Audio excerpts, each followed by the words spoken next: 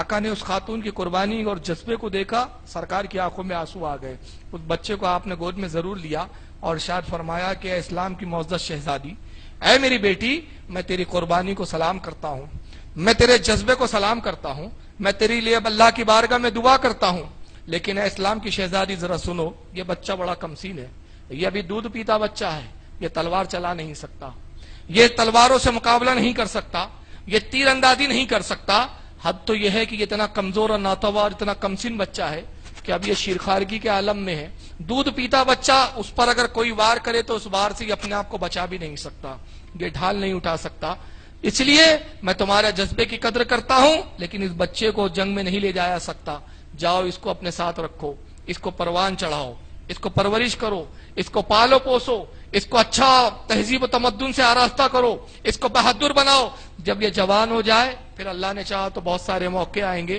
کہ جب اسلام کو اس کی ضرورت پڑے گی، جب اس کے خون کے اسلام کو ضرورت پڑے گی، مگر ابھی اس کو قبول نہیں کیا جا سکتا، اے میری اسلام کی شہزادی اس کو لے کے جاؤ۔ جب رسول نے جملے کہے وہ خاتون، وہ لڑکی، وہ عورت رونے لگتی ہے اور روتے ہوئے عرض کرتی ہے اللہ کے نبی آپ نے اس کمسن بچے کو ناکارہ فرمایا، اے آقا آپ نے کہا کہ کسی کام کا نہیں، یا رسول اللہ یہ تلوار نہیں اٹھا سکتا میں مانتی ہوں، اللہ کے نبی یہ ڈھال نہیں اٹھا سکتا مجھے معلوم ہے، یا رسول اللہ یہ تیر اگر آئے تو اس کو برداشت نہیں کر سکتا میں جانتی ہوں، یہ دشمنوں کے واروں کو سے بچ نہیں سکتا، یہ دشمن پر وار نہیں کر سکتا، مجھے سب کچھ تسلیم ہے، مگر اللہ کے رسول یہ بچہ بڑا خوبیوں کا مالک ہے، یہ نہ کہے کہ جنگ میں لے جانے کے لائق نہیں، یہ نہ فرمائے کہ یہ غزوہ اور جہاد کرنے کے لائق نہیں، اے اللہ کے رسول اس بچے میں بڑی ایک بہترین خوبی ہے، اور خوبی یہ ہے میرے آقا کہ اس سے جو بھی پیار کرتا ہے یہ اس کے گلے سے چمٹ جاتا ہے، اس کے سینے سے لگ جاتا ہے، جو بھی اس کے گالوں کو بوسہ دیتا ہے یہ اس کے سینے سے لگ جاتا ہے۔ اے اللہ کے نبی آپ اس کو میدان جہاد میں لے جائیں اور جب دشمن آپ پر تیر برسا رہا ہو تو آپ اس کے گالوں کو بوسہ دے دے، اس سے پیار کرے، یہ اپنی فطرت کے مطابق آپ کے سینے سے چمٹ جائے گا میرے آقا، اور جو دشمن آپ پر تیر برسا رہا ہوگا یہ اپنے پیٹھ پر لے لے گا اور آپ کا سینہ محفوظ ہو جائے گا۔ بتائیے تاریخ اسلام میں ایسی عظیم قربانی بھی نظر آ سکتی ہے؟ کیا تاریخ اسلام میں اس سے بہترین کوئی نمونہ مل سکتا ہے؟ کیا اور کسی تاریخ میں ایسا نمونہ دکھایا جا سکتا ہے کہ عورتوں نے اپنے شیرخوار بچے بھی رسول اللہ کی عظمت پر اور دین کے لیے قربان کر دی ہو؟ تو تاریخ اسلام میں خواتین کے حوالے سے اگر ہم بات کریں تو ایک بہت بڑی قربانی ہے۔ حضرت زینب کو دیکھیں اگر جنگ کربلا میں، یہ وہ ہے کہ امام حسین نے فرمایا تھا کہ میرے بعد اگر کوئی سالار قافلہ ہے تو وہ زینب ہے۔ زینب وہ ہے کہ جس نے جنگ میں اپنے بھائیوں کو اسلام کی خاطر شہید ہوتے ہوئے دیکھا ہے، اپنے بھانجوں کو دیکھا ہے، اپنے بھتیجوں کو دیکھا ہے، اور یہی نہیں بلکہ اپنے 2 ننھے ننھے شہزادے اون و محمد کو بھی قربانی کے لیے پیش کر دیا ہے۔ جب حضرت زینب نے دیکھا تھا کہ سب کچھ قربان ہو چکا، اب کچھ نہیں بچا، جتنے غلام تھے سب مارے جا چکے ہیں، زہیر ابن قید جیسا وفادار جنگ کربلا میں شہید ہو چکا تھا، سارے جانثار اپنی جانوں کو قربان کر چکے، اس عالم میں حضرت زینب اپنے 2 شہزادے اون و محمد کو لاتی ہے، جس میں سے ایک کی عمر 8 سال ہے اور ایک کی 9 سال کے قریب عمر ہے، عرض کرتی ہے میرے بھائی یہ قربانی کو قبول کرو، یہ میرے بیٹوں کو قبول کرو۔ حضرت امام علی مقام نے اس وقت ارشاد فرمایا تھا اے میری بہن زینب یہ تیری امیدوں کا سہارا ہے، یہ تیری زندگی کا سہارا ہے، تیرے نسب کو اور خاندان کو چلانے والے یہی 2 شہزادے ہیں، میں ان کو قبول نہیں کر سکتا۔ اس عالم میں حضرت زینب نے روتے ہوئے کہا تھا کہ بھائی آپ قبول نہیں کرتے، مگر یہ بھی تو سوچئے کہ جب قیامت کا دن ہوگا، والدہ محترمہ حضرت فاطمہ سے سامنا ہوگا اور خاتون جنت ہماری والدہ مجھ سے پوچھیں گی بیٹی زینب جب قربان پہ مصیبت آئی، اسلام پہ مصیبت آئی بھی تھی یزید جیسا نابکار اسلام کو تباہ کرنا چاہ رہا تھا. جب میرا شہزادہ حسین اپنی قربانی پیش کر رہا تھا، اے بیٹی زینب تو نے کیا حسین کے قدموں پہ نثار کیا تھا، حسین کے لیے کیا قربان کیا تھا، اس وقت میں کیا جواب دوں گی. چنانچہ بہت ضد کی ہے حضرت امام علی مقام سے اور اپنے دو بیٹوں کو رن میں اور میدان جنگ میں بھیجا تھا. دونوں بیٹے آنکھوں کے سامنے شہید ہوئے، مگر وہی زینب ہے کہ جس نے غم نہیں کیا تھا، ماتم نہیں کیے ہیں، سینے نہیں چاک کیے ہیں، سینے نہیں ٹھوکے ہیں، بلکہ جب بیٹوں کو شہید ہوتا ہوا دیکھا تو زبان سے نکلا تھا فزت برب الکعبہ، قسم رب کعبہ کی میں کامیاب ہوئی ہے. تاریخ کربلا میں ایک اور خاتون کا مجھے ذکر ملتا ہے. اگر میں اس طرح کے واقعات بتاؤں تو ایک طویل سلسلہ ہے، ہمارے پاس اتنا وقت نہیں ہے.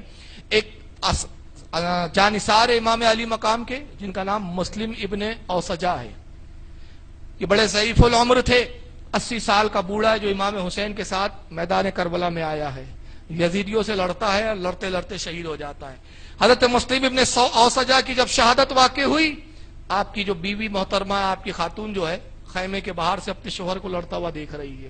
شوہر کو لڑتا ہوا دیکھا، شوہر کو شہید ہوتا ہوا بھی دیکھا، رویا نہیں، او فگا نہیں کیے، بلکہ خیمے میں گئی.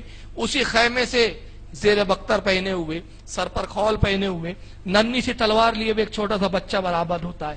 تیزی کے ساتھ میدان کربلا کی طرف دوڑتا ہے. جیسے امام حسین نے اس بچے کو دیکھا، آواز دی، فرمایا بچے ٹھہر جاؤ، کون ہو تم، کس کی اجازت سے جنگ میں جا رہے ہو، کس کی اجازت سے میدان میں آئے ہو. بچہ رکنے کے لیے تیار نہیں ہے، تیزی سے بڑھتا ہے. امام نے دوسری بار پھر بڑی سختی سے آواز دی تھی، اے بچے تجھے تیرے امام کا حکم ہے، خدا کے واسطے رک جا، تو کون ہے. جب امام نے حکم کی بات کی تو بچے کے قدم رک گئے. جب امام نے خدا کا واسطہ دیا تو بچے کے قدم رک گئے. امام علی مقام دوڑتے ہوئے گئے، دیکھا یہ 6 سال کا بچہ تھا. اندازہ لگائیے 6 سال کا بچے کی عمر ہوتی ہی کتنی ہے. بعض نے کہا 8 سال کی عمر تھی اس بچے کی. اگر میں 8 سال کی بھی بات کروں تو 8 سال بچوں کے کھیلنے کودنے کی دن ہوتے ہیں، مگر کتنے تعجب کی بات ہے کہ 8 سال کا بچہ میدان جہاد میں، میدان جنگ میں اسلام کو سیچنے کے لیے جا رہا ہے. بچے کے قدم رک گئے. امام آگے پہنچے، دیکھا کھول سے، لوہے کا کھول ہے چھوٹا سا جس سے چہرہ چھپا ہوا ہے، سینے پہ زیر بختر ہے، ہاتھ میں ایک چھوٹی سی تلوار ہے. کہا شہزادے کون ہو تم، اے بچے کون ہو، کس کی اجازت سے جا رہے ہو. تو بچہ کہتا ہے کہ حضور میں مسلم ابن اوسجہ کا بیٹا ہوں، مسلم ابن اوسجہ کا میں سب سے چھوٹا اور آخری بیٹا ہوں، اور رہی اجازت کی بات، مجھے میری والدہ نے اجازت دی ہے، میری والدہ کا حکم ہے، میری والدہ نے مجھے حکم دیا، اے شہزادے تو اس وقت تک زندہ رہے. اور تعجب ہے کہ امام حسین زندہ ہو اور تو ان پر جان قربان نہ کرے. دشمن امام حسین کو فنا کرنا چاہتا اور تو زندہ رہے. وہ دن بد میں دیکھنا نہیں چاہتی کہ امام کی شہادت ہماری نگاہوں کے سامنے ہو، اس سے پہلے کہ امام کو دشمن شہید و قتل کر دے. اے بیٹے اپنی جان کو امام کے قدموں پہ نثار کر دے، میں ماں کے حکم سے جنگ کے لیے نکلا ہوں. امام علی مقام نے فرمایا بچوں کو جنگ کی اجازت نہیں ہے، یہ میرا حکم ہے کہ تم واپس لوٹ جاؤ، یہ تیرے امام کا حکم ہے کہ واپس لوٹ جاؤ. بچہ بڑا پریشان ہے، ایک طرف ماں کا حکم ہے، دوسری طرف امام حسین کا حکم ہے. کبھی خیمے کی طرف دیکھتا ہے، کبھی امام حسین کی طرف دیکھتا ہے. ماں نے دیکھا کہ بچے کا قدم رک چکا ہے. خیمے سے مسلم ابن اوسجہ کی بیوہ یہ منظر کو دیکھ رہی ہے، دوڑتے ہوئے آئی، امام حسین کے قدموں میں سر کو رکھ دیا اور سر کو رکھ کے عرض کرتی ہے امام اس گرد کو ہم اپنے ماتھے کا زیور بناتے ہیں جس گرد پر آپ کے قدم پڑ جائیں، وہ ریت ہمارے لیے ہیرے جواہرات سے افضل و بہتر ہے جس پر آپ کے قدم نازمین پڑ جائے. اے امام آپ کے قدم مبارک میں کیل بھی چبھ جائے، ایک کانٹا بھی چبھ جائے، یہ ہمیں گوارا نہیں. ہم نے بچے پیدا ہی اس لیے کیے ہیں کہ آپ پر قربان کر دیے جائے، ہم نے بچوں کو جنا ہی اس لیے کہ آپ کے لیے قربان اور اسلام کے کام آ جائے.